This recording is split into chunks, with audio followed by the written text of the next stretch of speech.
Comment parler à son enfant pour se faire comprendre?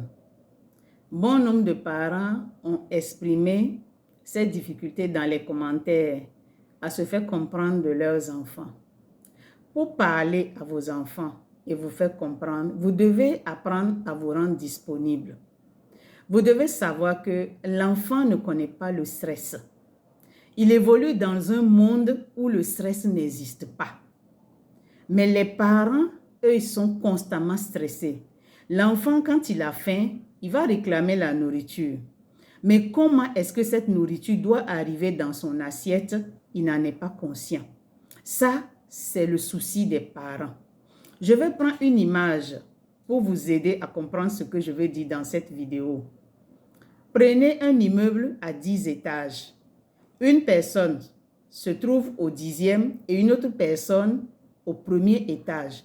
La personne qui se trouve au 10e étage veut s'adresser à la personne qui se trouve au premier étage, mais ne fait pas l'effort de descendre au moins jusqu'au 3e ou au 2e étage, mais reste en haut là-bas et crie et espère se faire comprendre, de se faire entendre même d'abord et se faire comprendre de la personne qui se trouve au premier étage. Chose impossible. Parce que tout ce que la personne va dire va partir dans le vent. La personne qui se trouve au 10e étage, c'est le parent. Et le premier étage, c'est l'enfant. C'est comme ça que la conscience fonctionne.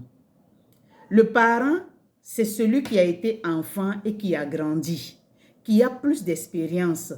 Donc, il est plus facile pour lui de descendre en conscience jusqu'au niveau de l'enfant pour se faire comprendre que d'amener du coup l'enfant à son niveau pour se faire comprendre.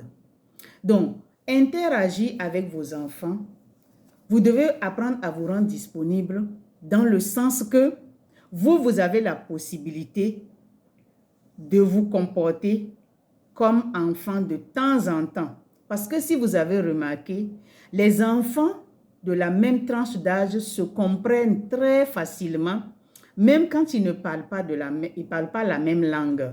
Les gens qui évoluent au niveau de la même conscience se comprennent facilement. Mais le parent, comme il a été enfant, il est passé par ces différentes états, alors il est facile pour lui de faire de temps en temps l'enfant pour se faire comprendre et tout en essayant maintenant d'amener l'enfant vers l'adulte qu'il doit être. Mais si vous ne vous rendez pas disponible mentalement et émotionnellement et que vous êtes pressé parce que vous voulez que l'enfant comprenne tout de suite ce que vous voulez lui dire, qu'il applique tout de suite, vous risquez d'avoir des difficultés. Et ça se termine par des coups sur l'enfant. Et ça, c'est la frustration. Les parents sont souvent frustrés parce qu'ils parlent et l'enfant ne comprend pas. Et donc, la frustration fait qu'on frappe l'enfant, mais c'est parce que l'enfant ne comprend pas. Il peut sembler comprendre. Quand vous dites à un enfant, viens manger, il dit non. Et il vient manger quand même. Ça veut dire que chez lui, le mot non, il a appris ça. Il le répète pour le moment sans trop comprendre le sens de ce que ça veut dire. Et c'est à vous de l'amener, par exemple. Ça, c'est un détail comme ça que je mets dans la vidéo pour vous faire comprendre comment ces choses-là fonctionnent au niveau de la conscience de l'enfant. Donc, c'est à vous, parents, d'apprendre à être enfant avec vos enfants. Il y a des moments, et si vous voulez que l'éducation réussisse, vous devez apprendre très souvent à être enfant avec vos enfants. Et le reste du temps maintenant, camper maintenant, le jour où il faut s'imposer, ce que j'appelle le droit de veto, il faut donner un ordre. Là, vous restez sur votre position de parent adulte et vous ordonnez la chose.